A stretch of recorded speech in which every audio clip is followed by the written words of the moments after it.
இதையும் பாருங்க. ஏன் யூரோப்பியன், இதுவும் மேல சொன்ன மாதிரி தான். யூரோப்பியன் பாருங்க ஈல ஆரம்பிக்குது, இருந்தாலும் தமிழ்ல நீங்க எழுதும் போது என்ன இது போல வராது. எப்படி வரும்? அந்த யூ தான் வரும். யூ என்ன மறுபடியும் உயிர்மை எழுத்து, அதனால முன்னாடி என்ன போடணும்? ஏ தான் போடணும், ஆன் போடக்கூடாது. என்ன புரியுதா? சரி, இந்த நோட்டை பாருங்க. Note: THE is pronounced as the before vowel sound and the before consonant sound.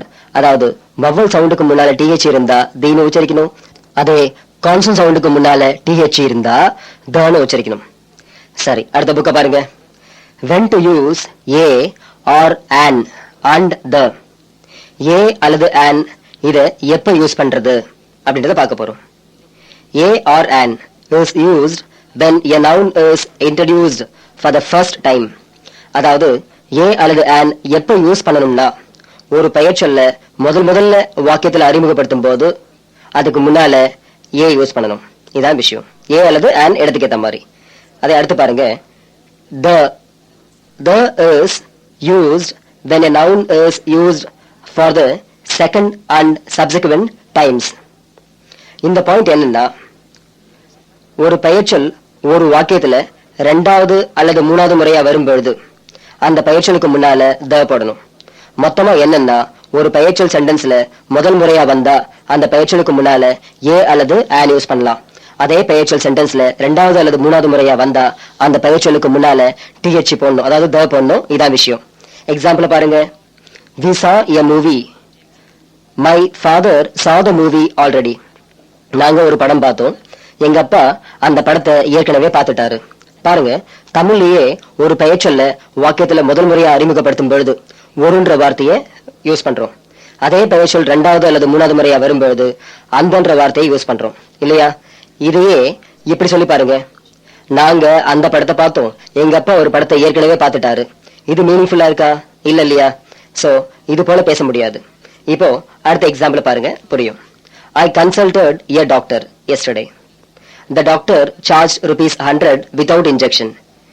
நான் நேத்து ஒரு டாக்டரை பார்த்தேன், அந்த டாக்டர் ஊசியே போடாம ₹100 வாங்கிட்டாரு. Tata has launched a new car in India. Name of the car is Mint. Tata ஒரு புதிய காரை அறிமுகப்படுத்தியிருக்கிறது, அந்த காரின் பெயர் மின்ட். என்ன புரியுதா? இது போல நிறைய எக்ஸாம்பிள்ஸ் கொடுத்துட்டே போலாம். சரி, இப்ப புக்க பாருங்க. அதர் யூசஸ் ஆஃப் the ஆர்டிகலை வேற எங்கெல்லாம் யூஸ் பண்றதுன்னு பார்க்க போறோம். புக்கு கவனிங்க. தி article the is used before the names of oceans, seas, rivers, mountain ranges, gulfs, group of islands, great books, some natural objects, high post, musical instruments, ordinals, superlatives, or to emphasize something. இந்த the ஆர்டிகலை பெருங்கடல்கள், கடல்கள், ஆறுகள், மலைத்தொடர்கள், வளைகுடாக்கள், தீவு கூட்டங்கள், தலை சிறந்த புத்தகங்கள், சில இயற்கை பொருட்கள், உயர்ந்த பதவிகள், இசைக்கருவிகள், இவங்களுடைய பேருக்கு முன்னால இந்த த யூஸ் பண்ணலாம். ஆனா இங்கெல்லாம் தக்கு மீனிங் கிடையாது. இது எல்லாத்துக்கும் எக்ஸாம்பிள்ஸ் ஒன் பை ஒன்னா பார்க்கலாம். கவனிங்க. ஓஷன்ஸ், அதாவது பெருங்கடல்கள் பேருக்கு முன்னால. ஃபர்ஸ்ட் பாருங்க. தி இந்தியன் ஓஷன், இந்திய பெருங்கடல். த பசிபிக் ஓஷன், பசிபிக் பெருங்கடல். தி அட்லாண்டிக் ஓஷன், அட்லாண்டிக் பெருங்கடல், எட்ஸெட்ரா. அடுத்து கடல் பேருக்கு முன்னாலேயும் த யூஸ் பண்ணலாம். தி அரேபியன் சி, அரபிக்கடல். த பிளாக் சி, கருங்கடல். த ரெட் சி, செங்கடல், எட்ஸெட்ரா. அடுத்து ஆறுகளுடைய பேருக்கு முன்னாலேயும் த போடலாம். த காவேரி, காவிரி ஆறு. த கேஞ்சஸ், கங்கை ஆறு. த நைல், நைல் நதி. இது போல நிறைய எக்ஸாம்பிள் சொல்லலாம். மவுண்டன் ரேஞ்சஸ்க்கு முன்னாடியே வரும், அதாவது மலை தொடர்கள் பேர் இருக்கு இல்லையா, அதுக்கு முன்னாலேயும் TH போடலாம். தி ஹிமாலயாஸ், இமயமலை தொடர்கள். த விந்தியாச்சல், விந்திய மலை தொடர்கள். அடுத்து பாருங்க. கல்ஃப்ஸ், வளைகுடா பேருக்கு முன்னாலேயும் போடலாம். த மன்னார் கல்ஃப், மன்னார் வளைகுடா. த பெரிஷியன் கல்ஃப், பாரசீக வளைகுடா. இது போல நிறைய சொல்லலாம். அடுத்து பாருங்க. குரூப் ஆஃப் ஐலண்ட்ஸ், தீவு கூட்டங்கள் பேருக்கு முன்னால இதை யூஸ் பண்ணலாம். த மால்தீவ்ஸ், மாலத்தீவுகள். த லட்சத்தீப், லட்சத்தீவுகள். தி அந்தமான் அண்ட் நிக்கோபார்ஸ், அந்தமான் நிக்கோபார் தீவுகள். இது போல இதுக்கும் நிறைய சொல்லலாம். சரி, அடுத்து பாருங்க. கிரேட் புக்ஸ், தலை சிறந்த புத்தகங்கள் பேருக்கு முன்னாடியும் போடலாம். த பகவத்கீதா, பகவத்கீதை. த பைபிள், தமிழ்ல பைபிள். த குரான், குரான். இது போல தலை சிறந்த புத்தகங்கள் இருக்கு இல்லையா, திருக்குறள் கூட சொல்லலாம், த திருக்குறள். இது போல தலை சிறந்த புத்தகங்களுக்கு முன்னாடியும் TH போடலாம். அடுத்து நேச்சுரல் ஆப்ஜெக்ட்ஸ், இயற்கை பொருட்கள் பேருக்கு முன்னாலேயும் இந்த TH யூஸ் பண்ணலாம். பாருங்க, த சன் சூரியன், the moon Nila, the lightning மின்னல் எட்ஸெட்ரா. அடுத்து ஹை போஸ்ட், உயர்ந்த பதவிகளுக்கு முன்னாலேயும் இதை போடலாம். த பிரைம் மினிஸ்டர் பிரதமர், த பிரசிடென்ட் ஜனாதிபதி, த சீஃப் மினிஸ்டர் முதலமைச்சர் எட்ஸெட்ரா. இது நிறைய சொல்லலாம். அடுத்து பாருங்க, மியூசிக்கல் இன்ஸ்ட்ருமெண்ட்ஸ், இசைக்கருவிகள் பேருக்கு முன்னாலேயும் போடலாம். த பியானோ, த வீணா, த வயலின், இதுக்கும் சொல்லலாம். அடுத்து பாருங்க, ஆர்டினல்ஸ், ஆர்டினல்ஸ்க்கு முன்னாலேயும் யூஸ் பண்ணலாம். அதாவது ஃபர்ஸ்ட், செகண்ட், தேர்ட், ஃபோர்த், இது போல சொல்லிட்டே போலாம் இல்லையா. இது எல்லாமே என்ன, ஆர்டினல்ஸ். இதுக்கெல்லாம் முன்னாலேயும் த போடலாம். த ஃபர்ஸ்ட் ஒன்னாவது, த செகண்ட் ரெண்டாவது, த தேர்ட் மூணாவது. அடுத்து இது மட்டும் இல்லாம சூப்பர்லேட்டிவ்ஸ்க்கு முன்னாலேயும் TH யூஸ் பண்ணலாம். அட்ஜெக்டிவ்ன்ற பாடத்துல சூப்பர்லேட்டிவ்க்கு முன்னால த போடணும்னு சொன்னேன், ஞாபகம் இருக்கா? த டாலஸ்ட் மிக உயரமான, த கிளவரஸ்ட் மிக புத்திசாலியான, த லாங்கஸ்ட் மிக நீளமான, இந்த போல இடங்கள்லயும் த போடலாம். கடைசியா இதை பாருங்க, டு எம்பசைஸ், அதாவது வலியுறுத்தி சொல்லும் போது, ஏதோ ஒரு விஷயத்தை வலியுறுத்தி சொல்லும் போதும் TH போடலாம். கவனிங்க, this is the ring that I last, இந்த மோதிரத்தை தான் நான் தொலைச்சிட்டேன், இந்த மோதிரத்தை தான் அப்படின்னு வலியுறுத்தி சொல்லும் போது TH வரும். That is the college where I studied, அந்த காலேஜ்ல தான் நான் படித்தேன், அந்த காலேஜ்ல தான் ஸ்ட்ராங்கா சொல்லும் போது TH வரும். இந்த இடங்களை தவிர TH, அதாவது வேற எங்கேயும் வராது. என்ன புரியுதா? சரி, கடைசியா உங்க புக்ல கொடுத்திருக்க பாயிண்ட கவனிங்க. Note, no articles before the names of person, place, material, languages and uncountable items. அதாவது ஆள் பேர், இடம் பேர், மெட்டீரியல் பேர், மொழி பெயர், எண்ண முடியாத பொருட்கள், இதுக்கெல்லாம் முன்னால ஏ அண்ட் த இந்த மூணுமே வராது.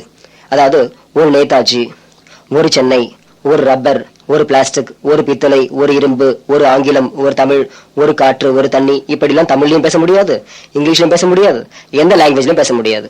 மேல கொடுத்திருக்க குறிப்பை என்னைக்கும் வரக்கூடாது. It's very important. ஓகே, இதுக்கு மேல இந்த ஆர்டிகல்ன்ற பாடத்துல நடத்துறதுக்கு வேற எதுவும் விஷயம் இல்ல. இந்த பாடத்துல நாம பார்த்ததை சுருக்கமா சொல்றேன், கவனிங்க.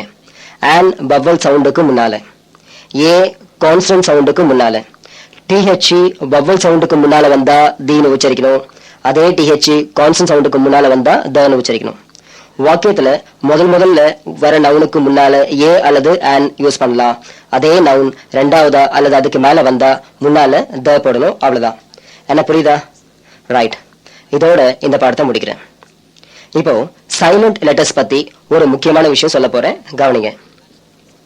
இங்கிலீஷ்ல ஒரு சில வார்த்தைகள்ல சைலண்ட் லெட்டர்ஸ் இருக்கும். எழுதும்போது சைலண்ட் லெட்டர்ஸை எழுதணும், ஆனா பேசும்போது அதை உச்சரிக்க கூடாது, விட்டுடலாம். தமிழ்ல இது போல சைலண்ட் லெட்டர்ஸ் உள்ள வார்த்தைகள் கிடையாது. எழுதுற எல்லா எழுத்தையும் நாம உச்சரிப்போம். இந்த சைலண்ட் லெட்டர்ஸ் உள்ள ஒரு சில வார்த்தைகள் சொல்றேன், கவனிங்க. KNOW நோன்ற வார்த்தையில K சைலண்ட், W சைலண்ட். எழுதும்போது KW ரெண்டும் போடணும், ஆனா பேசும்போது அதை உச்சரிக்க கூடாது. அதே போல WALK வாக்குன்ற வார்த்தையில L சைலண்ட், வாக்குன்னு உச்சரிக்கணும். அதே போல COMB கோம்ன்ற வார்த்தையில B சைலண்ட், கோம்னு உச்சரிக்கணும். DOUBT டவுட்ன்ற வார்த்தையில B சைலண்ட், டவுட்னு உச்சரிக்கணும். LAKH லாக்ன்ற வார்த்தையில H சைலண்ட், LAKன்னு உச்சரிக்கணும். அதாவது LAKனா லாக்னு அர்த்தம், இப்படி உச்சரிச்சா போதும். இதே அமெரிக்கன் இங்கிலீஷ்ல LAC வரும், அது வேற. ஓகே, அடுத்து பாருங்க. டேக், TAKE டேக்ன்ற வார்த்தையில E சைலண்ட், டேக்னு உச்சரிக்கணும். இது போல சைலண்ட் லெட்டர்ஸ் உள்ள வார்த்தைகளை லிஸ்ட் எடுக்க முடியுமான்னா இது முடியாது. படிக்க படிக்க நீங்களே தெரிஞ்சுப்பீங்க, அல்லது டிக்ஷனரியில பார்த்து தெரிஞ்சுக்கலாம். அமெரிக்கன் இங்கிலீஷ்ல பெரும்பாலும் சைலண்ட் லெட்டர்ஸ் உள்ள வார்த்தைகள் இருக்க வாய்ப்பு இல்லை. அமெரிக்கன் இங்கிலீஷ் பத்தி முதல்லயே உங்களுக்கு சொல்லியிருக்கேன், ஞாபகம் இருக்குன்னு நினைக்கிறேன் இல்லையா? ஓகே, ஸ்ரீதர்ன்ற ஸ்டூடெண்ட் ஒரு டவுட் கேட்டாரு. ஏன் சார் பிரசன்ட் டென்ஸ்ல சிங்குலருக்கு பக்கத்துல இஸ் போடணும், ப்ளூரலுக்கு பக்கத்துல ஆர் போடணும்னு சொன்னீங்களே, இதை ஏன் சார் மாத்தி போடக்கூடாது? அதாவது ப்ளூரலுக்கு பக்கத்துல இஸ், சிங்குலருக்கு பக்கத்துல ஆர். நான் என்ன சொன்னேன்னா இது போல மாத்தி போடக்கூடாதுன்னு சொன்னேன். ஏன்னு அவர் கேட்டாரு. பொதுவா மொழின்ற ஒன்ன உருவாக்கியதே மனுஷன்தான். நாமே ஒரு